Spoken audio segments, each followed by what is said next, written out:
नमस्कार श्रोताओं। रेडियो रिहन सामुदायिक एफएम 91.2 में मैं सुधा पंडो आप सभी का हार्दिक स्वागत करती हूँ, अभिनंदन करती हूँ।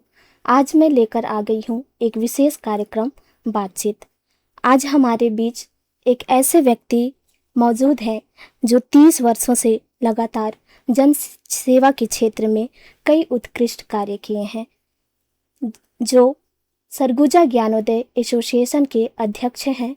विजय राज अग्रवाल जी आज हमारे बीच उपस्थित हैं। तो आज हम उनसे जानेंगे कि 16 अगस्त 2026 से 5 सितंबर 2026 तक इम्पैक्ट इंडिया फाउंडेशन के द्वारा संचालित या चलित अस्पताल लाइफलाइन एक्सप्रेस का कार्यक्रम होना है। तो इस विषय पे आप श्रोताओं को जानकारी दें कि आखिर लाइफलाइन एक्सप्रेस है क्या।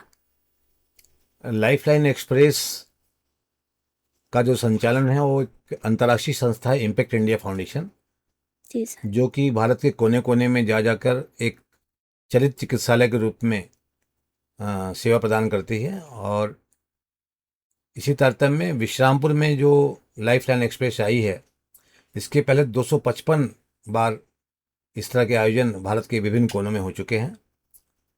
और विश्रामपुर में 1 अगस्त से ट्रेन जो लाइफलाइन की है वो पहुंच चुकी है जी। और 16 अगस्त से विधिवत अलग अलग विकलांगता से बाधित लोगों का उपचार प्रारंभ हो जाएगा। सबसे पहले जहाँ तक लाइफलाइन एक्सप्रेस की बात है, इसमें अलग अलग श्रेणी बांटी गई है, जिसमें जो नेत्र रोगी हैं उनको 16 अगस्त से लेकर 21 अगस्त तक उनकी जांच की जाएगी। और जांच के उपरांत मोतियाबिंद के या उससे संबंधित जो कैटरेक्ट प्रॉब्लम है जिनका भी, उनकी सर्जरी की जाएगी। और सर्जरी के बाद उनको जो चश्मा की आवश्यकता है वो पूरी उपलब्ध कराई जाएगी। जी। 21 तारीख के उपरांत 22 तारीख से जो नाक कान गला से बाधित लोग हैं, ईएनटी, उनका उपचार किया जाएगा। और यह इसमें जिनको लगता है कि इनकी बधिरता का निवारण किया जा सकता है तो उनको भी शामिल किया गया है। तीसरे फेज में कटे फटे होंठ, क्लेफ्ट लेफ्ट जो इनको बोलते हैं हम लोग, और साथ साथ तो विशेषकर छोटे बच्चों में इस तरह की स्थिति होती है। जी। और चौथा इसी महीने जो 28 से स्टार्ट होगा, 28 तारीख वाले में हड्डी से बाधित लोग जो हैं, जिनका हड्डी की प्रॉब्लम है, पोलियो वाले प्रॉब्लम है, तो उनका उपचार भी किया जाएगा। इसके लिए एक एज का बंधन लिखा गया है 18 साल तक। इसमें 18 साल से ऊपर के लोग को शामिल नहीं किया गया। जी। बाकी सभी तरह की जो तकलीफ है उसमें कोई एज का बंधन नहीं है। जो नेत्र रोगी हैं, नाक कान गला वाले बाधित हैं, उसके अलावा बदन वाले केसेस हैं, तो इसमें कोई उम्र का बंधन नहीं, बस हड्डी से रोग जो बाधित है उनके लिए 18 वर्ष मैक्सिमम रखा गया। जी सर। और अंतिम पड़ाव जो हमने रखा है वो 1 तारीख से लेकर 5 तारीख तक है, जिसमें डेंटल दंत रोग के जो भी रोगी होंगे उनका इलाज किया जाएगा।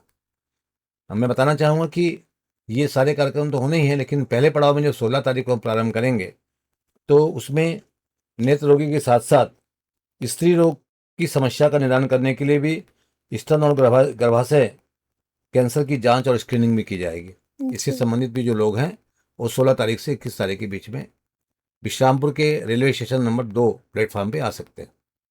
जी सर, आपने बहुत अच्छी जानकारी दी विजय जी। अब अगला क्वेश्चन है कि लोगों को इस कैंप का लाभ लेने के लिए क्या करना होगा। इस कैंप का लाभ लेने के लिए जिला सूरतपुर के ही नहीं, पूरे छत्तीसगढ़ राज्य के या भारत के किसी भी कोने का व्यक्ति इस कैंप में अपना इलाज करा सकता है। जी। यह कैंप पूर्णतः निःशुल्क है, किसी से किसी भी प्रकार का शुल्क नहीं लिया जाएगा। और इसमें विशेष रूप से पंजीयन की व्यवस्था की गई है, और जो कि पंजीयन स्थल में ही है। तो जो व्यक्ति पहले आएगा, पहले उनका पंजीयन होगा, और पंजीयन के उपरांत उनकी जांच होगी, और जांच के उपरांत यदि डॉक्टर उन्हें ऑपरेशन के योग्य पाते हैं तो उनकी सर्जरी की जाएगी। ये सारी व्यवस्था प्लेटफॉर्म नंबर 2 में की गई है। जी। यह प्लेटफॉर्म नंबर 2 मैं बताना चाहूँगा कि एक जो विश्रामपुर का मुख्य प्लेटफॉर्म नंबर 1 है, तो एक प्लेटफार्म नंबर में किसी को नहीं आना है, प्लेटफार्म नंबर 2 में आना है। और ये अंबेडकर चौक से जो एक ओवर ब्रिज है, ओवर ब्रिज को क्रॉस करके हम जैसे ही कुमदा साइड के रास्ते में निकलेंगे जी तो एक उस रास्ते से सीधे प्लेटफार्म नंबर 2 आएगा, जिसमें हमको ओवर ब्रिज क्रॉस करके आना है। मेरा निवेदन है कि कोई भी रेलवे की क्रॉसिंग पार करके ना आए, क्योंकि 2 नंबर प्लेटफार्म में कोई अलग से कोई ब्रिज नहीं है स्टेशन पे। इसलिए ओवर ब्रिज जो बना हुआ है वो स्टेट बैंक के बगल में, भारतीय स्टेट बैंक के वहाँ से अम्बेडकर चौक के पास से ओवर ब्रिज क्रॉस करके आना है। जी सर, बहुत अच्छी जानकारी दी सर आपने। और अंत में सूरजपुर की जनता के लिए आपका क्या संदेश रहेगा?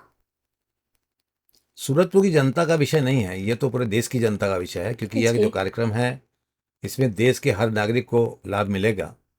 और मैं धन्यवाद ज्ञापित करूंगा हमारी कलेक्टर महोदया का, जी रेना जमील मैडम का, कि मैंने जब उनको निवेदन किया था, आग्रह पत्र दिया था कि लाइफ लाइन विश्रामपुर में आनी चाहिए, तो उन्होंने तत्काल हमारे प्रस्ताव को स्वीकार किया और अपनी सक्रियता से आज ये ट्रेन विश्रामपुर में उनकी भागीदारी से यहाँ पर ट्रेन आई है। और उनके प्रयास से, उनके सानिध्य में सूरजपुर जिला की जनता ही नहीं बल्कि छत्तीसगढ़ और पूरे प्रांत, पूरे प्रदेश की जनता को लाभ मिलेगा। और निश्चित इसके जो पहले भी जो कैंप हुए हैं उसका भी जो फीडबैक रहा है बहुत अच्छा रहा है। तो मैं तो निवेदन करूंगा कि भारत के कोने कोने से, सूरजपुर जिला के विशेष रूप से संभाग, सरगुजा संभाग के लोग, कोई भी व्यक्ति आकर निःशुल्क इसका इलाज ले सकते हैं और ये सारी व्यवस्था पूर्णतः निःशुल्क है। बहुत बहुत धन्यवाद विजय जी। आपने आज बहुत ही सरल, स्पष्ट और उपयोगी जानकारी हमारे श्रोताओं को दी है और उनके साथ साझा किया। हमें पूरा विश्वास है कि इस चर्चा के माध्यम से अनेक लोगों तक सही जानकारी पहुंचेगी और ये इस स्वास्थ्य अभियान का अधिक से अधिक लाभ उठा पाएंगे। और प्रिय श्रोताओं, स्वास्थ्य हमारे जीवन के लिए सबसे बड़ी पूंजी है। यदि हम समय रहते अपने और अपने परिवार की सेहत का ध्यान रखें, नियमित जांच कराएं और विशेषज्ञों की सलाह लें तो अनेक गंभीर बीमारियों से बचा जा सकता है। यदि आपके परिवार में, रिश्तेदार, पड़ोस या गांव में कोई ऐसा व्यक्ति है जिसे इस अभियान से लाभ मिल सकता है तो कृपया इसे इस कार्यक्रम की जानकारी अवश्य दें।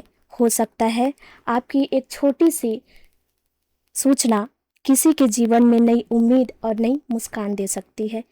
एक बार फिर हम अपने सम्माननीय अतिथि आदरणीय श्री विजयराज अग्रवाल जी, संचालक सरगुजा ज्ञानोदय एसोसिएशन का हृदय से आभार व्यक्त करते हैं कि आपने अपना बहुमूल्य समय निकालकर हमारे श्रोताओं को महत्वपूर्ण जानकारी प्रदान की।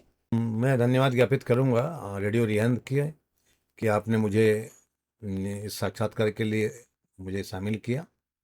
और रेडियो रिहंद जो कि आप पिछले 2 वर्षों से आप लोग का यहाँ कार्यक्रम संचालित है, तो यहाँ की आवाज़ पूरे विशेष रूप से जिला सूरजपुर के विकासखंड सूरजपुर के आसपास के गांव-गांव तक पहुँच रही है, जिसमें सरकार की योजनाओं का लाभ, सरकार के जो क्रियाकलाप हैं और लोगों को, जो लोक कलाकार हैं, क्षेत्रीय लोग हैं, उनको अपनी अपनी क्षेत्रीय भाषा में रेडियो रिहंद के माध्यम से जो उनको आकाश सुनने को मिल रहा है, तो निसंदेह उसका लाभ मिलेगा। और मैं बधाई दूंगा कि आप लोग इस कार्यक्रम को और प्रभावी रूप से संचालित करें, जिससे इस जनता के लोगों का लाभ मिले।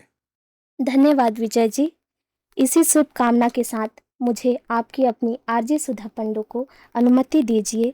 नमस्कार। स्वस्थ रहिए, जागरूक रहिए और अपने आसपास के लोगों को भी स्वस्थ रहने के लिए प्रेरित कीजिए।